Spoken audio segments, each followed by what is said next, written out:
Salut, on espère que vous allez bien et que vous profitez pleinement de vos vacances. De notre côté, ça y est, la labeur est enfin terminée. On se retrouve aujourd'hui pour le 6e épisode d'Abstraction. Un podcast un peu particulier, axé sur la transmission de savoir. Nous avons eu la chance d'accueillir Catherine Langlais, professeure de design. Elle nous a permis d'aborder le processus créatif à travers le prisme de la complexité. Des sujets qui nous passionnent et nous intriguent. On vous souhaite un excellent épisode et un joli moment d'abstraction. Allez, lance le générique.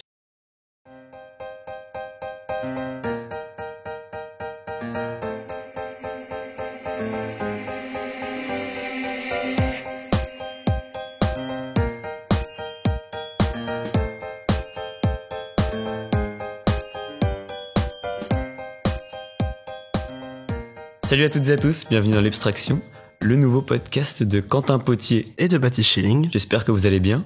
Aujourd'hui, on se retrouve avec une invitée exceptionnelle. Catherine Langlais, comment ça va ? N'en faisons pas trop quand même. Est-ce que t'es bien avec nous ? Exceptionnel peut-être parce que je suis un petit peu plus expérimentée. Je sais pas pourquoi exceptionnel. Parce que si on t'a fait venir ici, c'est parce que on avait très envie de te voir. Oh, c'est gentil. Très envie d'élaborer une discussion ensemble et de partager avec toi. Avec plaisir. Vous faire part de mon expérience. Bah ouais, carrément. Avec plaisir. Dis-nous tout. Qu'est-ce qui se passe dans ta vie ? Est-ce que t'as des passions en ce moment, des choses qui t'animent, dont tu voudrais nous faire part ? Plein de passions.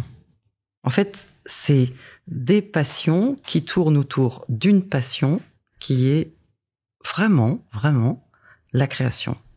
Ok. Mais la création, non pas dans ce à quoi elle aboutit, mais dans ce qu'elle entend comme acte réflexif et productif. Qu'est-ce que ça veut dire et comment font ces gens qui créent, comment ils s'y prennent et comment ils s'y prennent différemment de ceux qui parlent et ceux qui comptent, par exemple, d'autres métiers, d'autres façons de penser. Donc, je peux te dire autre chose, peut-être qui va rendre les choses un petit peu plus claires encore, c'est que j'ai un enseignement que je dispense sur le sujet de la pensée complexe à destination des designers, donc des créatifs. Et donc, ce qui est, à mon avis, très intéressant, c'est de relier cette pensée complexe qui a été développée beaucoup par Edgar Morin avec la pensée du designer, puisque c'est celui que j'ai pratiqué le plus longtemps dans ma carrière, parce qu'il y a des ponts qui sont formidables, ça ne se sait pas. On a essayé, nous, avec les gens qui ont travaillé avec moi, de les faire, d'inspirer les designers dans leur pratique de cette pensée-là pour être encore plus créatifs et plus, je dirais, plus juste par rapport à ce qu'ils doivent faire. Et donc, ce qui m'amuse, c'est de comparer ou de repérer des modes de pensée qui sont plus rationnels, plus cartésiens, avec des modes de pensée qui sont plus dans l'expression de la complexité, plus dans l'expression de ce qu'a voulu dire Edgar Morin et ce qu'a voulu partager, et qui sont assez proches et assez natifs dans le cerveau dans le cerveau du designer, dans sa façon de s'exprimer. Ok. Est-ce que tu peux nous définir un peu plus ce que c'est que la complexité ? Alors la complexité, déjà c'est un truc qui fait un peu peur. Ça fait pas envie, la complexité. Ça fait un peu peur parce que ça a tendance à être quelque chose de compliqué. Parce qu'en fait on voit pas, on comprend pas, on sait pas comment s'y prendre, on sait pas comment faire avec. La complexité, donc je suis assez piquée par Edgar Morin, que j'adore, donc je vais vous redire des choses que j'ai entendues et qu'il dit pour expliquer. La complexité, ça vient du mot com et du mot plexus en latin, donc l'addition de nœuds, et le nœud étant compris dans le sens d'une relation. Donc c'est un ensemble, en fait c'est un tissage d'éléments, d'entités qui sont en relation et qui, dans ces relations, font émerger des choses nouvelles, une transformation permanente. Et c'est pour ça que c'est difficile, c'est parce que ça se transforme tout le temps. Les interactions qu'il y a entre ces entités ne se voient pas forcément, et donc on est un peu paumé, on n'arrive pas trop à contrôler tout ça, à comprendre. Je sais pas si je me fais... Oui, je crois que c'est plutôt clair. Ouais. Par rapport aux artistes, comment ça se fait que ça rentre là-dedans ? Parce que, alors pourquoi ça rentre là-dedans ? C'est parce que l'artisterie, entre guillemets, est une aventure périlleuse. Parce que c'est pas une addition, c'est pas une soustraction, c'est pas une équation que tu appliques, c'est pas une théorie que tu appliques, c'est un cheminement chaotique, c'est-à-dire que tu sais pas du tout où tu vas, tu n'as pas de voie tracée, tu trouves ta route en fonction de ton cheminement. Et donc c'est une façon de vivre comme la complexité s'exprime en fait dans la nature, puisque la nature est le lieu dans lequel la complexité est en permanence. Et vous-même, dans votre corps, vous êtes des phénomènes complexes en permanence. Et donc, ce qui est assez, je dirais, en relation entre le travail de l'artiste et la complexité, c'est qu'en fait, même si on a une finalité, on ne sait pas du tout en avance par quel chemin on va y arriver, et que tout dépend du contexte. Donc pour l'artiste, tout dépend de la matière, tout dépend de l'agencement de de certain nombre d'éléments qui sont soit ça peut être du verbe pour un écrivain, mais ça peut être aussi de la matière pour un designer ou pour un designer textile. Il y a toujours une relation entre ce qu'il a entre les mains et ce qu'il en fait. Et dans un cheminement qui est une prise de risque en permanence, dont on maîtrise absolument pas le cheminement. Et c'est ça qui est super drôle, en fait. Ok. C'est de comprendre comment l'artiste s'y prend pour y arriver, alors qu'en fait, il n'a pas au départ de brief, il n'a pas de voie tracée, et tout ça parce qu'il va faire du nouveau. C'est ça qui est extrêmement, qui pour moi est magique et phénoménal, c'est comment on fait pour faire du nouveau. Comment on fait pour faire la création, c'est bien faire quelque chose de nouveau, donc comment ils s'y prennent. Moi, c'est quelque chose qui m'a passionné depuis 20 ans. D'abord, accompagner des designers dans leur boulot et essayer de comprendre pourquoi ils pensent comme ça, pourquoi ils avancent comme ça, pourquoi ils font différemment des cerveaux. Moi, j'ai fait une école de commerce au départ, donc ça avait strictement rien à voir. Et j'ai cheminé. Voilà, on en a un ici avec nous aussi. Oui, c'est vrai. J'ai cheminé auprès d'eux avec une passion incroyable d'arriver à produire par le dessin, par le trait, par exemple, des idées, résoudre des problèmes par le trait du dessin, donner forme. Qu'est-ce que ça veut dire donner forme ? Qu'est-ce que ça veut dire écouter des problématiques et transformer ça avec un objet, par exemple, sans que les mots passent avant pour réaliser l'objet derrière. C'est ça que je trouve absolument phénoménal, c'est que ça ne passe pas par la pensée ou par le verbe avant d'être réalisé, concrétisé. Ça passe directement par le trait, par la main, par la manipulation, par la modélisation. Par la création. Et je trouve ça absolument... voilà, moi, ça me fascine. C'est magique. Ok. Absolument magique. On a parlé tout à l'heure de Orelsan un petit peu. Oui, on a parlé. Qu'on aime bien ici. D'Orelsan. De Nekfeu aussi. Comment vous voyez ce truc-là? Je veux dire. Ce truc-là, alors déjà, c'est bien de dire ce truc-là parce que à mon âge, le rap, c'était ce truc-là au début. C'est-à-dire que moi, on a tous été plutôt des enfants du rock et des enfants de la pop. On est plutôt. Moi, j'adore les Bee Gees, j'adore les Beatles. Voilà, petit à petit, avec tout ce qui nous est arrivé, les Rolling Stones et tout ça. Et c'est vrai que ce rap, je comprenais pas tellement. Et c'est vrai que à force de voir mon fils, mes étudiants designers s'intéresser au rap, j'ai essayé de comprendre. Et comme je vous disais que j'étais passionnée de Philippe Catherine, que je trouve vraiment talent artistique absolument phénoménal. Quand j'ai acheté son dernier disque, je me suis rendu compte qu'il avait fait des featuring avec des rappeurs, Orelsan et non pas Orelsan, L'Homme Pâle et Oxo Puccino. Ouais. Puccino, vous dites? Oui, Puccino. Ouais. Puccino. Et donc je me suis dit bon bah si lui il s'y intéresse, il doit y avoir quelque chose d'artistique vraiment chez eux. Et j'ai commencé à m'intéresser à Oxmo, que j'ai trouvé un poète absolument extraordinaire. Et j'ai reconnu chez eux une dimension artistique qu'au départ j'avais pas vu chez PNL par exemple. Mon fils écoutait PNL quand il était petit, je voyais pas vraiment ce talent artistique et créatif. Et donc petit à petit j'ai vu le documentaire de Nekfeu Les Étoiles Vagabondes, que j'ai trouvé vraiment formidable, parce que pour moi voilà je retrouve chez lui des façons de faire de l'ordre du talent créatif tel que je peux le pratiquer et l'accompagner. Et donc c'est très très intéressant justement de prendre différents arts et de voir à travers des modes d'expression différents, des matières différentes, finalement une même recherche pour arriver à créer quelque chose. Et Orelsan, c'est pareil, là on a la chance d'avoir en ce moment des super séries sur Prime Video.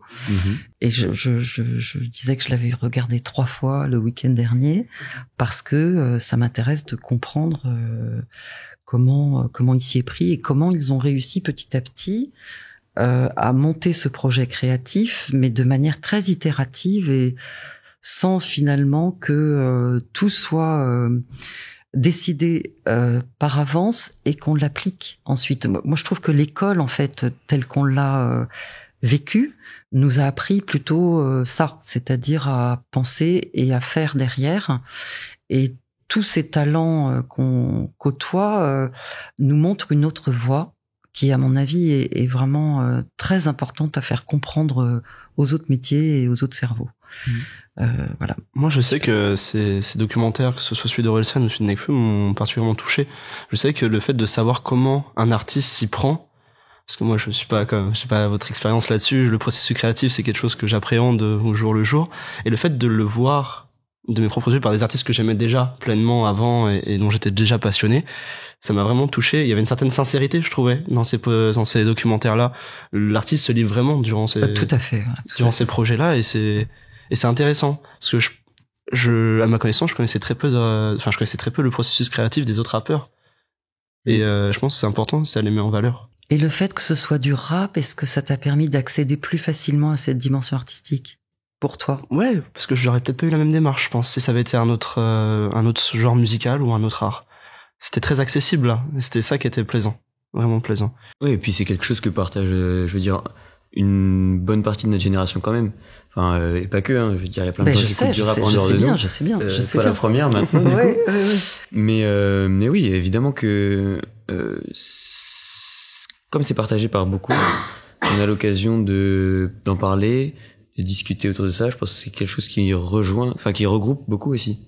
Oui, puis je pense que ça, c'est votre vie, c'est en même temps, comme c'est artistique, c'est l'expression de notre époque. Hein, c'est ça, être artiste, c'est arriver à témoigner de son époque avec un médium. Bien sûr. Et on écoute une chanson, Nekfeu, Orelsan, c'est terriblement nous, en fait. C'est terriblement nous dans notre vie. C'est terriblement la vie d'aujourd'hui. Et du coup, j'imagine que vous aussi, vous avez une fascination pour se dire, mais comment ils ont fait pour arriver à faire ça? Comment ils font? Comment ils s'y prennent? Et puis, ça donne envie aussi. Je veux dire, se renseigner sur le processus créatif d'un artiste, on le fait aussi parce que on se demande comment il en est arrivé là, par quelles étapes il est passé et par quelles étapes moi, en tant que artiste, mais pas seulement, en tant qu'humain, où est-ce que ça va m'emmener? Oui, et comment je peux construire aussi ma vie? Ouais, comment je peux construire des choses qui me situent, et comme vous êtes en train de le faire là, des expériences qui vous situent aussi et qui permettent d'exprimer un air du temps, hein, parce que là on parle de rap, hein. Si on écoute cette conversation dans 10 ans, peut-être qu'on sera sur autre chose. Le rap aura plus beaucoup d'existence ou sera remplacé par une autre musique. Ça va tellement vite. Ouais. Mais je trouve ça chouette que vous ayez cette et je pense que c'est beaucoup de la jeune génération. Comme vous avez plus tellement de modèles, l'histoire de carrière, tout ça, ça a un peu été balayé, surtout parce qu'on est dans une époque de crise aussi. Je pense qu'au fond, vous êtes tous aujourd'hui auteurs de vos vies et que vous osez y aller, ce que peut-être les générations d'avant, en tout cas la mienne, mais peut-être celle de mes neveux qui ont 40 ans, n'ont pas totalement réussi à faire. Alors que vous êtes beaucoup plus... vous osez beaucoup plus aujourd'hui, finalement. Dans cette espèce de chaos d'aujourd'hui, de chute en avant, de crise permanente, de peur aussi, d'incertitude par rapport au futur, bah finalement vous y allez quoi, pourquoi pas, puisque vous arriveriez à dire à quoi c'est dû? De quoi, que vous y alliez? Ouais, ou... que nous on y aille et pas que les anciennes générations n'y aillent pas, enfin n'y soient pas allées. Bah déjà parce que vous avez une maîtrise des technologies.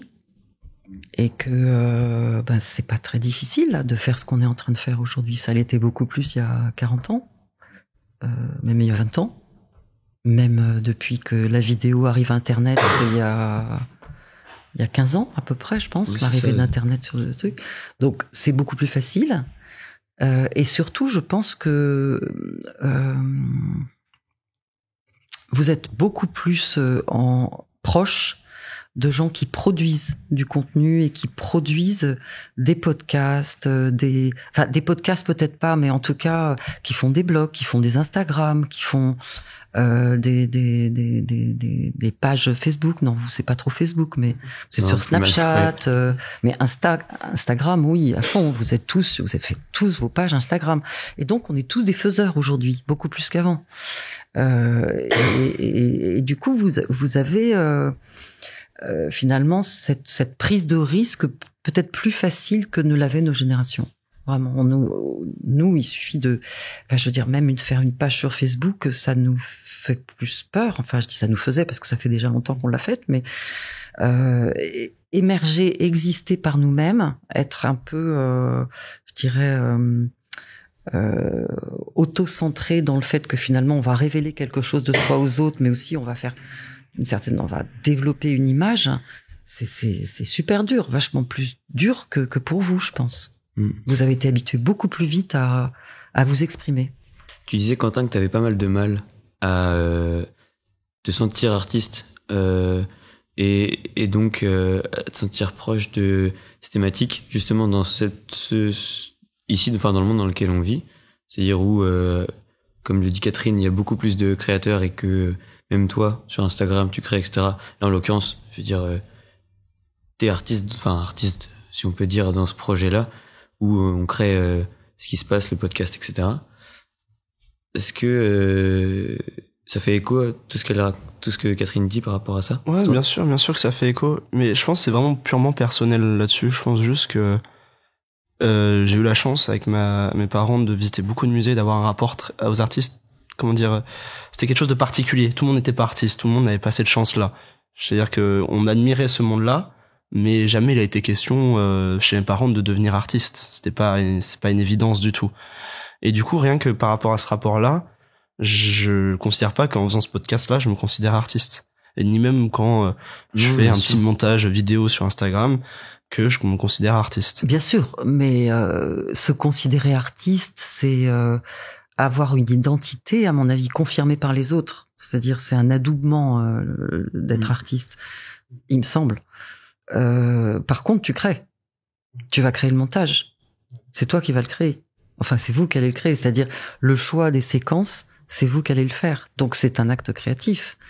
Après, le sujet de l'artiste, c'est qu'il a une reconnaissance et qu'il a une estime de ses pairs qui fait que il est reconnu comme ayant des capacités artistiques et une parole artistique, enfin une parole ou une production artistique qui est importante pour l'époque. Donc il y a de l'artisterie. Moi, j'adore ce terme parce que je trouve que c'est un côté métier d'art, ou c'est un côté artisanal de différents niveaux. Ce qui est important, c'est que vous preniez en main vos vies et que dans cette espèce de désert de repères ambiants, finalement, vous trouviez, je trouve, cette jeune génération, des guides qui correspondent à un va-et-vient entre ce que vous faites, ce que les autres renvoient de ce que vous faites, et qui fait que petit à petit vous vous trouvez et vous avancez comme ça. Ce que j'arrive à me faire comprendre là. Vous faites des choses, vous posez des choses que vous avez fait, par exemple cette série de podcasts, vous allez avoir un retour par rapport à ça. Ce retour va vous permettre de vous situer et de définir le coup d'après. Oui, c'est-à-dire, et c'est ça qui fait que vous allez cheminer dans une interaction avec les autres que nous sommes, mais aussi par rapport à vous, vos appétences, vos appétits, et ce que vous avez envie de développer et comment vous pouvez aller plus loin dans certains domaines. Et ça, c'est pas des voies tracées. Vous allez faire des écoles, vous faites des écoles. Aujourd'hui, on sait très bien que c'est pas parce que tu fais une école que t'as ta carrière qui s'enchaîne derrière automatiquement. Vous le savez très bien. Donc, autant arriver à savoir comment on fait pour se faire confiance.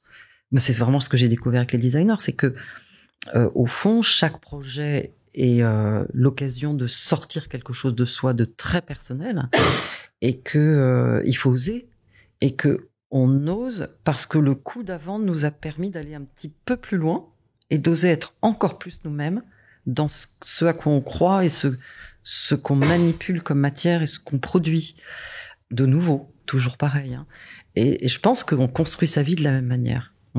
C'est vachement intéressant de se dire, on arrête de parler, on fait des trucs, on fait vraiment des choses, et dans ces choses-là, on interagit avec les autres, on voit ce que l'environnement nous renvoie, et ce qui nous définit, et en même temps ce qui nous donne envie d'aller plus loin et de continuer, en empilant des petites briques comme ça au fur et à mesure. Non, bien sûr, moi je sais que j'ai sincèrement hâte des retours sur ce qu'on a fait. Vraiment, c'est qu'il soit positif ou négatif. J'ai envie de me dire, ça a peut-être servi à quelque chose ce que j'ai fait, ou peut-être que ça a un peu de sens. Parce que là, pour l'instant, ça a du sens pour nous. Et j'aimerais que ça ait un peu de sens pour les autres. Qu'en tout cas, ils comprennent notre démarche, notre volonté à travers ce podcast de rencontrer des gens, de discuter, cette pluralité des discours et de vision des mondes, de partager ça. J'espère que ça va plaire en réalité. Bien sûr. Je sais que toi, on veut toujours donner on veut toujours répandre, je pense, diffuser le beau, le sens, donner du sens à sa vie, c'est forcément donner aux autres, c'est donner quelque chose aux autres. Et je repense à ces interviews d'Orelsan et de ce qu'il peut dire sur sa chanson Simple Basique, qui est la chanson qui est vraiment simple, basique, et que finalement a vraiment apporté dans des contextes qui sont des contextes des avocats, des infirmières, mais des façons, par le biais de ce qu'il a écrit, d'exprimer des choses du quotidien difficiles. Et donc voilà, c'est formidable. Et je pense pas qu'il pouvait l'anticiper, tu vois. Il s'est pas dit, en écrivant ça, je donne un outil aux autres pour eux-mêmes s'exprimer. Il l'a fait. Et pour lui, c'est formidable. C'est un cadeau formidable de se dire que ce qu'il a écrit, même de plus simple et de basique, est dans sa structure réutilisé par les citoyens pour en faire quelque chose pour eux-mêmes et pour défendre des choses d'eux-mêmes. C'est formidable, tu vois. Oui, carrément. Toi, je sais que t'es plus loin de ce truc-là que moi par rapport au retour et peut-être... C'est-à-dire au retour des autres. Ouais, je sais que t'apportes peut-être moins d'importance que moi à ça. Comment tu le vis, toi, vis-à-vis de ça? C'est difficile. Moi, évidemment que j'ai envie d'avoir des retours. En fait, le truc, c'est que là, on sort notre podcast. Il va être diffusé. Des gens vont le voir. Ils vont avoir des retours. Mais en fait, en réalité, je pense qu'on va avoir... on a aussi beaucoup d'exigences sur nos projets, sur celui-ci. Et donc, il va y avoir plein de retours intéressants. Et il va y avoir plein de choses que nous, on se sera déjà dit. Des choses qu'on se sera pas dites. Et ça va être génial. Après, je pense que j'ai autant besoin des retours que toi pour progresser. Néanmoins, j'apporte peut-être moins d'importance que toi à l'affect. Je veux dire, est-ce que les gens vont trouver ça bien ou pas bien? Et encore, j'en suis pas convaincu. Parce que C'est-à-dire que je pense que j'ai peut-être plus de recul que toi sur le fait de me dire, en fait, ouais, il y en a qui aiment pas, il y en a qui aiment bien, et c'est ok. Et juste, nous, on propose quelque chose, et les gens, s'ils aiment bien, ils regardent. S'ils aiment pas, ils regardent pas. Et c'est ok. C'est pas un problème pour moi. Ça pose la question du regard des autres sur ce qu'on fait. Ouais. Vraiment. C'est très important. C'est-à-dire, est-ce qu'on fait regarder les autres avant, après, enfin, regarder. Est-ce qu'on fait entrer dans sa création l'autre ou les autres avant ou après? C'est-à-dire, est-ce qu'il faut un moment de solitude, non pas dans le sens solitude difficile, mais de vide, et de vide extérieur, mais de plein intérieur, pour arriver à produire de soi quelque chose et ensuite le partager avec les autres, pour que on ait un retour sur la façon. C'est très dur de créer. Moi, je sais que j'ai accompagné beaucoup de designers dans ma petite vie professionnelle, et environ 1000, ce qui est quand même pas mal. Ouais, à raison d'une centaine petite. de projets par an, ouais. Et en fait, quand ils créent, ils sont contents d'avoir des mots qui sont mis sur ce qu'ils viennent de faire, parce qu'ils l'ont pas fait par les mots d'abord. Et donc, cette création, elle est mise au monde comme un bébé, et le fait que on arrive en disant ce qu'on voit, leur permet de découvrir eux-mêmes ce qu'ils ont fait. C'est-à-dire que ça, c'est comme si on donnait un nom, c'est comme donner un nom à un enfant qui vient de naître. Nous, nos mots sur leur création situent cette création, et d'un seul coup lui donnent une existence dans le monde extérieur. C'est incroyable. Il y a plein de moments où tu crées, ou alors d'autres personnes créent, et en réalité, tu vas essayer de toi peut-être d'analyser des choses, etc., et leur en faire part, et à ce moment ils disent c'est dingue, j'avais même pas pensé et tout, alors que juste c'est aligné, c'est complètement en phase avec leur projet, et eux n'y avaient pas pensé, et en même temps ils l'ont fait, alors inconsciemment ou pas. Donc ça passe pas par là, c'est ça qui est drôle. Ça passe par où alors? Par le corps beaucoup, et par le médium beaucoup. Par le corps, je pense beaucoup. On dit la main, moi je connais les gens qui dessinent, donc c'est la main qui porte les intentions. C'est donc les 5 sens, mais c'est aussi c'est des choses qui ont été intégrées, qui sont traduites par le cerveau, qui ont été mûries et qui sortent d'une autre manière. C'est ça qui est... Le cerveau est absolument formidable, c'est ça qui est magique. C'est que ça sort d'une autre manière, ça sort malaxé d'une autre manière. Donc voilà, faut pratiquer, faut y aller. Ce que je trouve, je vais te laisser la parole, mais tu vois, ce que je trouve intéressant, c'est qu'on a essayé en 2009, il est sorti un livre qui a eu beaucoup de succès dans le monde des organisations, et qui s'appelait le Design Thinking. Oui. Et en fait, a suivi une volonté de vouloir mettre le processus design dans une espèce de méthode, je dirais, linéaire, et comme une recette de cuisine. Et en fait, c'était extrêmement réducteur, parce que il n'y a pas une méthode créative. Il y a pas. D'abord, c'est pas une méthode. C'est et un état d'esprit, et une approche, et des savoir-faire. Donc des savoir-faire de retranscription, des savoir-faire d'expression. Et il y en a pas une, il y en a plein, parce que ça dépend totalement du contexte. Elle dépend du contexte et des auteurs. Oui, et de l'artiste en question. C'est-à-dire que Exactement. il peut y avoir une méthode qui évidemment ne sera pas la même pour chacun des projets, mais qui va avoir ses similitudes. Moi, je sais que alors je me définis pas non plus comme artiste, mais dans mon processus de création, quand j'ai un projet, en fait, c'est plutôt semblable à chaque fois. C'est-à-dire que je vais vivre des événements dans la vie de tous les jours. Ces événements-là vont me donner une idée, et à force, ça va commencer à s'étoffer. Et donc pour ça, il faut regarder des films, vivre des moments, lire des livres. Je pense que c'est beaucoup ça. Et s'ennuyer aussi, se laisser du temps un peu pour cogiter. Et à partir de ce moment-là, je prends ce qu'il y a beaucoup dans mon téléphone en l'occurrence, parce que j'ai pas de carnet toujours sur moi. Mais par contre, j'ai mon téléphone et donc dès que j'ai une idée, je l'écris dans mes notes. Et voilà, ce qui fait que j'ai beaucoup trop de notes et que tu sais pas comment les trier. C'est très compliqué, ouais. Et que du coup, il y a des idées que je retrouve pas. Mais en fin de compte, déjà de les écrire, c'est une première étape. Les regarder, c'est pas forcément. Je veux dire, les écrire, c'est les faire exister déjà.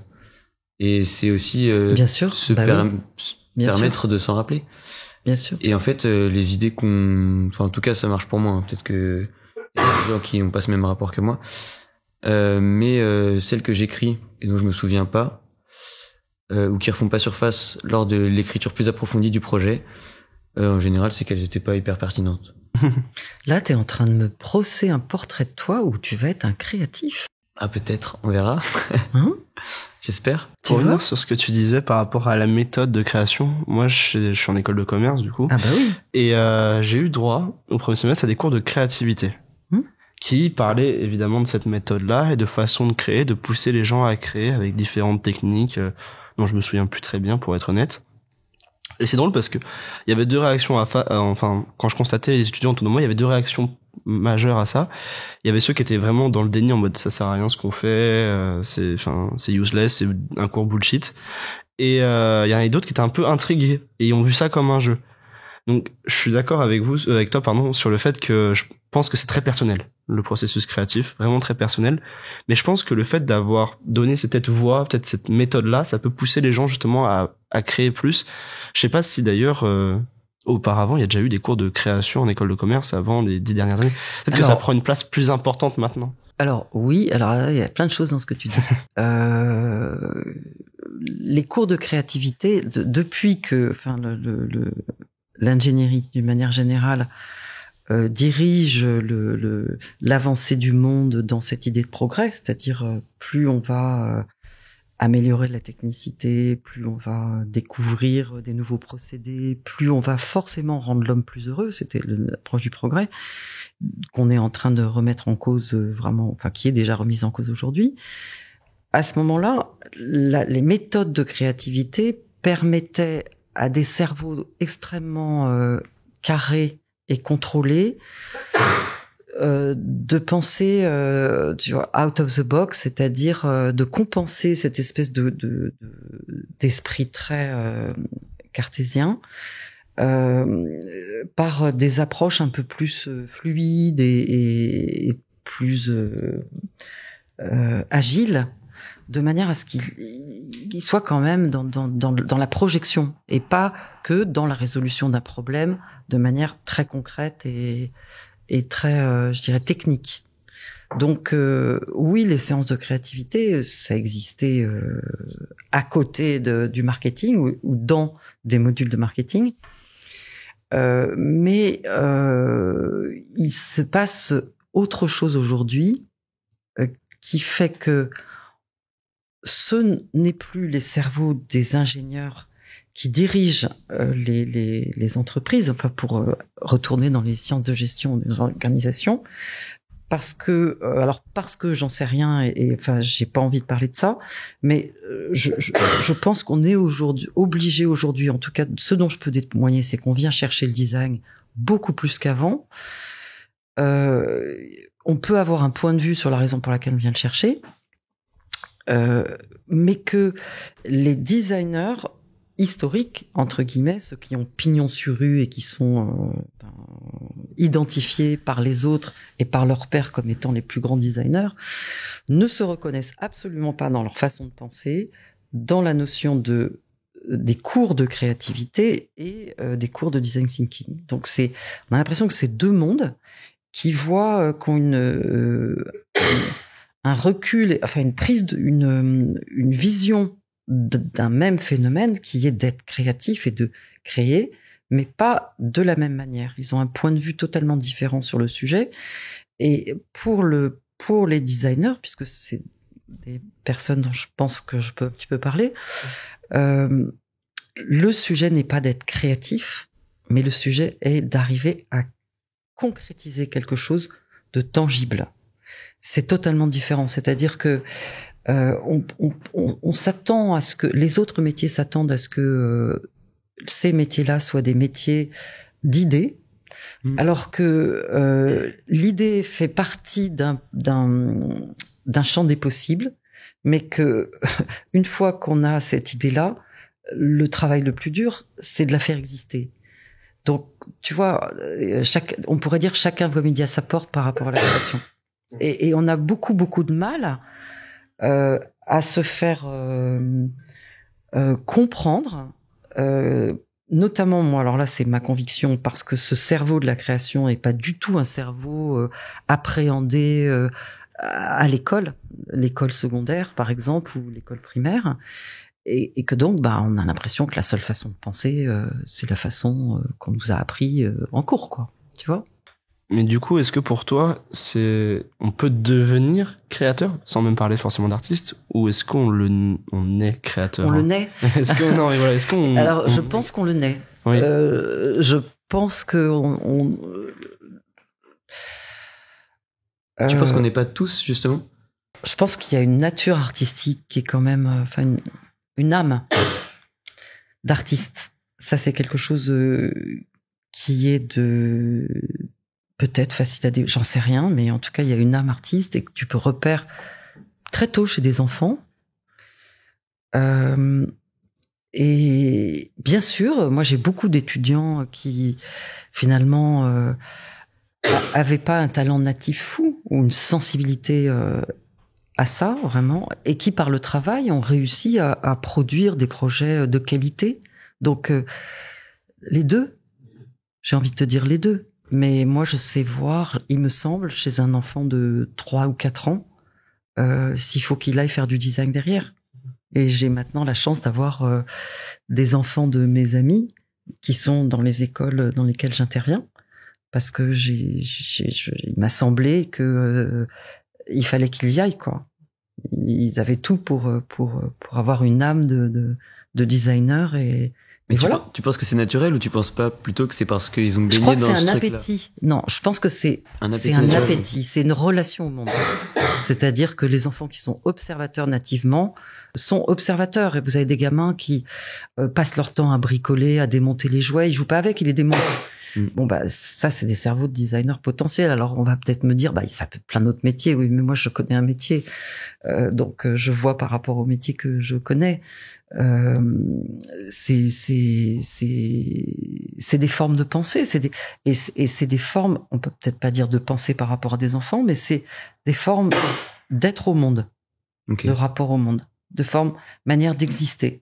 Oui, c'est une puissance qu'ont certaines personnes en eux, de façon aléatoire. Oui, alors j'en profite pour faire de la publicité pour Ken Robinson, qui est un pédagogue absolument remarquable, qui a fait un TED qui est beaucoup vu par les designers, et que toutes les générations de designers ont vu le TED. Donc vous pouvez le trouver, ça s'appelle Comment l'école tue la créativité. Et je pense à ça parce que il explique le cas d'une petite qui était perçue comme étant TDAH ou THA, ou je me souviens plus, c'est hyperactive dans sa scolarité, que sa mère emmène chez le médecin. Et un médecin, donc c'était il y a très longtemps quand même, c'était je sais plus, dans les années 50 je crois, à vérifier. Le médecin, qui a une forme d'intelligence multiple, plurielle, lui dit mais votre fille n'est pas hyperactive, c'est juste une danseuse. Et en fait, cette fille, elle a été mise tout de suite dans une école de danse, et c'est la fille qui a créé le spectacle Cats, qui a fait fortune après avec ses créations, ses ballets et tout. Et donc ça veut bien dire que, moi je repère que les créatifs et les sportifs sont pas très à l'aise dans leur scolarité. Oui, lorsqu'ils n'ont pas l'opportunité à ce moment-là de créer. Non, parce que moi, quand je suis en cours avec un designer, il m'écoute en dessinant. Il peut pas m'écouter s'il dessine pas. Et la danseuse, elle a besoin de bouger pour apprendre, elle a besoin de bouger pour s'exprimer. Donc, voilà, et le Ken Robinson dit finalement, il a le sentiment que l'école a été créée par des académiciens pour former des académiciens, et que c'est une forme de cerveau qui dirige cette... ça va pas plaire à tout le monde ce qu'on dit, hein, mais qui dirige l'enseignement, et qu'au fond, non seulement ça ne convient pas à tous les enfants, mais qu'en plus, les enjeux du futur demandent d'autres formes de cerveau, qui sont des cerveaux plus habiles, qui sont des enfants plus en confiance, plus capables, surtout de faire essai-erreur sans s'effondrer. Moi, j'ai été en Suisse, j'ai vécu en Suisse quelque temps, et j'étais très surprise de voir que les enfants étaient extrêmement cadrés, que là, on est dans la rationalité cartésianisme pur, et que les enfants n'osent pas écrire à leur grand-mère une carte postale pendant les vacances parce qu'ils ont peur de faire des fautes. Donc, voilà, tu vois, c'est un problème, ça aussi. Qu'est-ce qu'on fait dans ce cas-là lorsque on décèle chez un enfant une âme d'artiste ou simplement une volonté... Enfin, une âme d'artiste, je sais pas si on peut dire ça, mais une âme de créatif, oui. Oui, de créatif. Ou enfin, mais ça revient à la même chose pour les danseurs, etc. On peut déjà se dire que s'il est pas bon à l'école, c'est pas une raison pour le stigmatiser. Non, bien sûr. Et moi, j'ai eu un designer qui avait des problèmes avec sa prof de français et qui avait du mal à l'écriture parce qu'il faisait plein de fautes d'orthographe. Et sa prof de français a complètement, l'a rejeté. Et c'est scandaleux parce que ça lui a donné des complexes à tel point que ça n'est pas lui qui prenait les notes en cours et qui rédigeait, mais il le faisait faire par ses copines jusqu'à la terminale. Donc une difficulté totale à s'exprimer parce qu'au départ il y a eu une espèce de rejet de sa différence, et c'est un grand designer, c'est un brillant designer. Les architectes aussi, il y en a plein qui font plein de fautes d'orthographe. Donc il faut accepter que le monde soit fait de formes d'intelligence différentes et on a besoin de tout le monde pour réussir. Ouais. Je pense que c'est important. Nous, on a eu la chance au lycée d'avoir un prof qui nous a justement montré cette possibilité, en fait, qui est plein de types d'intelligence possibles, et qu'en réalité, à l'école, on n'en teste réellement que deux. C'est l'intelligence linguistique et logico-mathématique. Bien sûr, bien sûr. Et ils nous avaient présenté tout ça, et en fait, tu te rends compte que, il y a plein de manières d'être intelligent en réalité. Et qu'être intelligent, ça veut pas dire grand chose. En réalité, c'est juste des mots pour stigmatiser, parfois mettre mal un enfant à l'école quand tu lui dis, t'es pas très intelligent. Ou valoriser un autre en comparaison avec... C'est ça. Alors que juste, en fait, il est très mauvais en maths.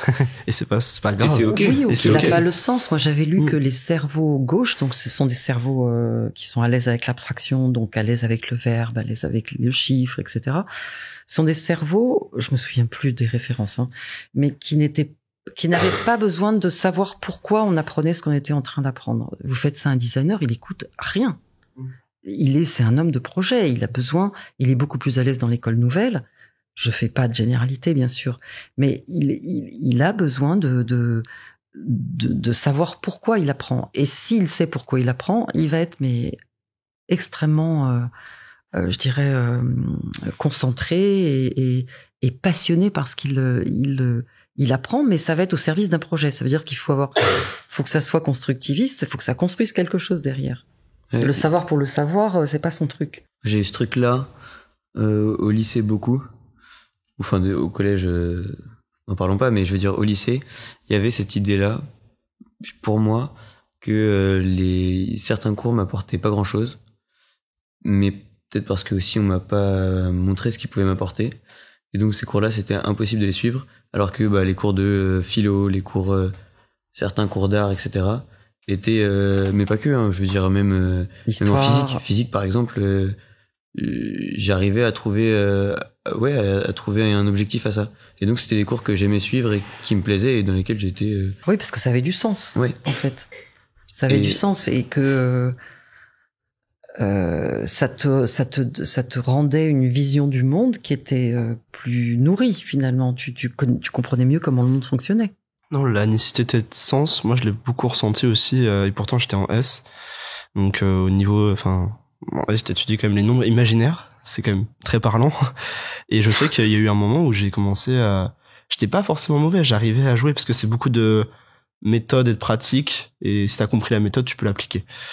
C'est pas que ça, évidemment, il y a des choses bien plus complexes, mais je sais qu'il y a eu un moment où en terminale, je me suis rendu compte que j'étais un peu un faux S, dans le sens où non, ça m'intéressait pas d'apprendre des choses aussi abstraites. Et j'avais besoin de quelque chose de plus concret. Et il y a beaucoup de gens qui étaient dans mon cas. Et je sais pas d'ailleurs si le nouveau bac où tu peux choisir tes matières permet à certaines personnes d'être plus à l'aise à l'école, dans la scolarité. En fait, c'est la volonté, je pense, c'est la volonté. Ouais.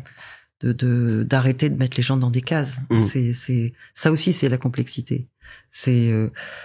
La complexité, c'est la transdisciplinarité, c'est-à-dire on arrête de séparer les sciences et de faire des programmes. On est dans une logique de projet, de finalité, de sens et de pluridisciplinarité. Mais on va avoir du mal à y arriver parce que l'école nouvelle qui date du début du siècle dernier, elle était déjà là-dessus et elle est toujours pas passée vraiment dans les fourches codines de l'éducation nationale. Donc il y a le cartésianisme est le truc le plus inadapté à l'école d'aujourd'hui. Et à l'école d'aujourd'hui, formant des gens pour demain, pour construire demain, pour s'épanouir demain. Donc c'est un vrai problème aussi, ça. Est-ce que tu peux définir pour tous les gens qui nous écoutent ce que c'est que le cartésianisme et pourquoi il prend pas donc pourquoi il fonctionne pas avec le système? La complexité du monde d'aujourd'hui? Ouais. Bah là, c'est un cours, c'est 1 heure, mais je vais le faire simple. Ouais, c'est simple. Être cartésien, c'est être carré. Mais le monde est pas carré. Il y a rien dehors qui est carré. Un arbre est pas carré parce qu'il grandit en fonction du vent, des saisons, de sa fructification, de son contexte, de l'existence des autres arbres autour, de la terre, etc. Donc déjà, tu peux pas dire que la vie est carrée, que le monde est carré. La vie, elle est chaotique. On a tous vu, la vie n'est pas un long fleuve tranquille, n'est-ce pas? Ça, vous l'avez vu quand même. C'est lundi, c'est ravioli. Donc voilà, montrer que tout est chaos. Donc mettre dans des cases les choses entre guillemets, c'est risqué. C'est aussi prendre un risque. Oui. Alors ça, c'est une première chose. Après, ce qu'on peut dire du cartésianisme, c'est-à-dire, excuse-moi si je peux insérer quelque chose là-dedans, c'est-à-dire que c'est ce qui nous permet à un moment dans une des étapes de nos vies de comprendre le monde, en tout cas de mettre des mots dessus, etc. Un des moyens. Oui, c'est ça. Mais il est nécessaire, mais il est absolument pas suffisant. C'est ça. Et c'est-à-dire qu'à partir de ce moment-là, il faut le dépasser pour comprendre le monde dans sa complexité, dans son ensemble. Oui, et ça veut dire avoir une vision. Mais on peut passer alors par là. On dit plus systémique du monde. Ça aussi, c'est une autre notion sur laquelle on peut discuter. Mais ça veut dire accepter l'incertitude, c'est-à-dire accepter que rien n'est tracé, que il faut se faire confiance, c'est l'histoire de la synchronicité aussi, les choses se présentent quand t'avances, etc. Confiance aussi à l'écosystème auquel on participe et faire en sorte de trouver des équilibres qui soient justes, qui soient bonnes pour chacun. Qu'est-ce que je pourrais vous dire d'autre pour vous expliquer? C'est intéressant de mettre en correspondance ces principes. Il y en a 4 qui sont des principes cartésiens et rationnels, et l'approche systémique qui, elle, accepte plus d'exercer l'exercice de la complexité. Donc c'est très intéressant de les mettre en parallèle, enfin en relation comme ça, parce que tu te rends compte que si tu analyses, si tu es dans l'analyse, c'est un des principes de Descartes.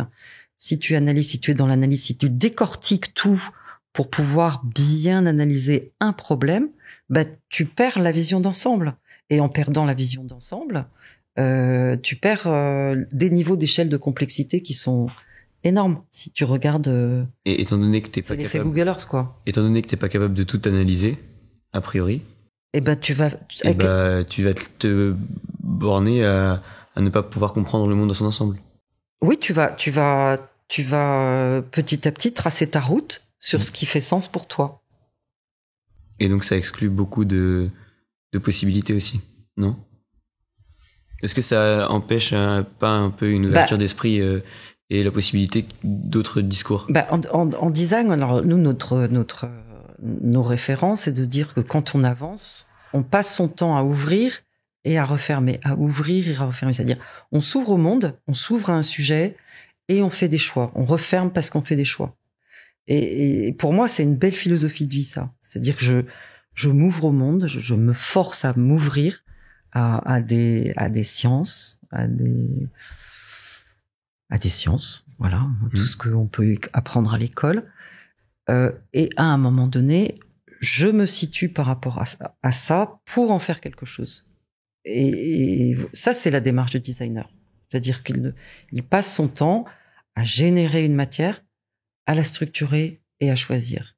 Et hop, petit à petit, à avancer comme ça. Et je trouve que c'est une belle philosophie de vie, justement. T'ouvrir, c'est exactement ce que tu vas faire. Vous êtes là, qu'est-ce que vous êtes en train de faire?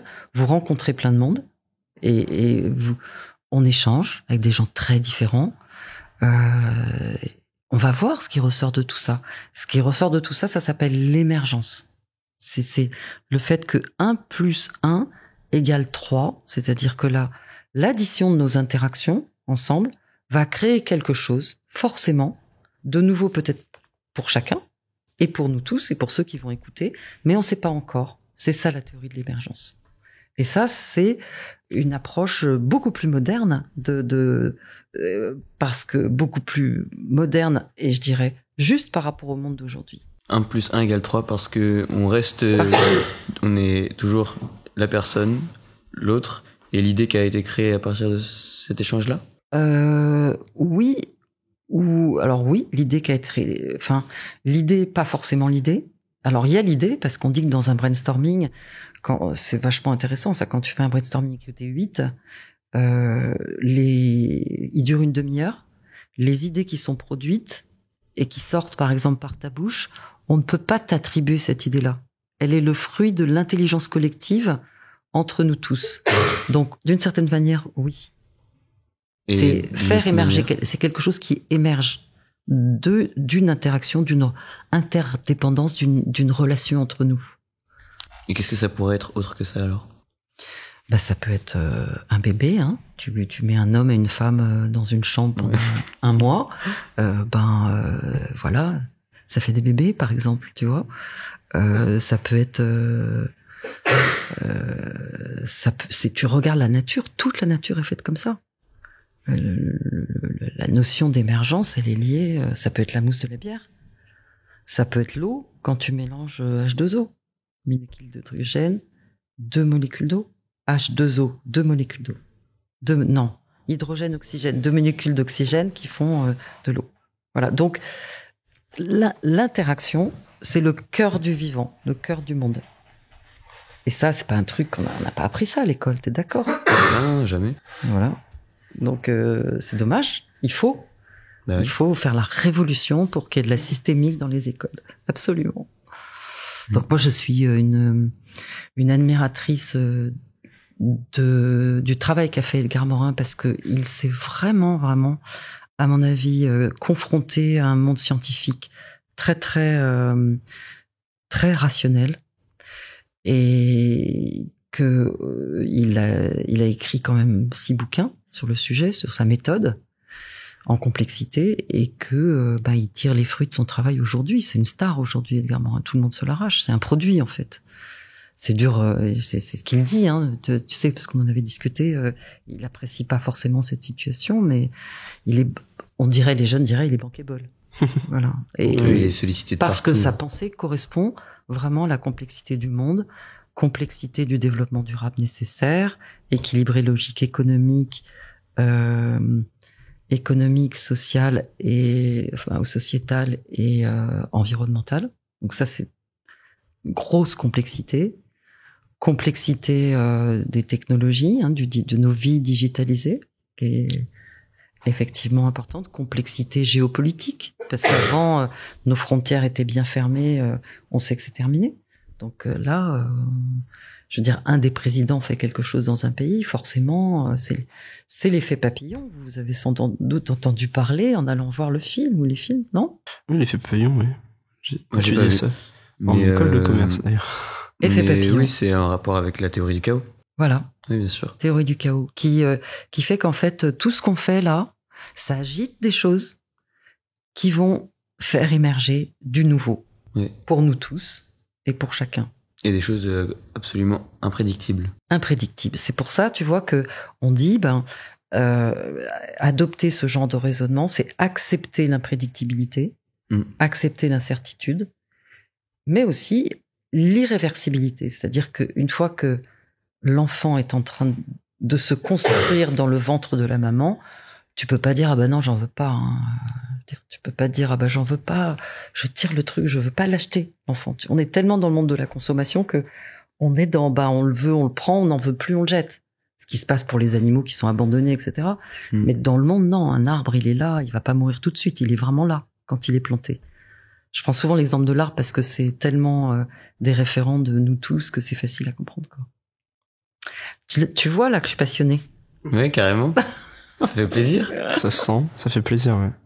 Voilà, donc je ne souhaite qu'une chose, c'est que on comprenne mieux qu'il faut se faire confiance et lire. On peut déjà lire Le Petit que sais-je sur la systémique qui doit coûter en promo en solde 3,50 € et qui fait on approche un peu ce monde-là et c'est rassurant en fait pour le monde d'aujourd'hui. Très rassurant. Je vous le souhaite. Est-ce que je peux te poser une toute dernière question? Oui. Qu'est-ce que, selon toi, un moment d'évasion ou d'abstraction? Et si tu l'acceptes, est-ce que tu peux nous en décrire un pour toi? D'évasion pour moi? Ou d'abstraction? Ou les deux. Est-ce que pour toi ces thématiques sont liées? Et est-ce que il y en a pas une du qui te fait tout. penser? Pas du tout. Un moment d'abstraction, c'est quand je conceptualise, parce que je peux pas m'en empêcher, parce que j'adore ça. Donc c'est de l'abstraction. Et tout le monde me dit, t'es perché, tu nous emmerdes, parce que c'est moi. Et un moment d'évasion, c'est quand je trie les plumes que j'adore, que je trie mes plumes, et que je me rends compte que la nature a été absolument géniale pour fabriquer des plumes d'oiseaux, donc. Okay. Aussi magnifique et aussi simple, aussi solide aussi, avec une fragilité immense, une perception de fragilité, mais une solidité incroyable. Voilà. Et là, je m'évade. Quand tu t'évades, tu fais pas abstraction de tout ce qu'il y a autour de toi? Si. Donc c'est un peu un moment d'évasion et d'abstraction. Ah oui, abstraction dans ce sens-là, ok. Vraiment, alors c'est abstraction de mes problèmes, de ma pensée, de la musique aussi à ce moment-là. On peut dire que la musique est formidable pour ça. C'est une chance qu'on ait ça pour vivre, hein, ouais, tout ça. Et qu'on ait la possibilité qu'on ait un accès à ça aussi facile.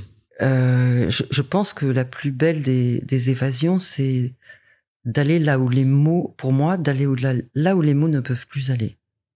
Ça, je trouve ça merveilleux, quoi. C'est beau. Ouais, c'est hyper beau pour conclure cet épisode. Merci beaucoup. Merci. De rien, mais c'est moi qui vous remercie. C'est très chouette. Ouais, écoutez, ça me fait plaisir d'échanger avec vous et de faire passer ce que j'ai vécu. Merci à vous de nous avoir écoutés. On espère que ce podcast vous a plu. Pour ce qui est de nous, on se retrouve dans 2 semaines et sur les réseaux sociaux, en particulier Instagram. Et on vous souhaite une très belle semaine.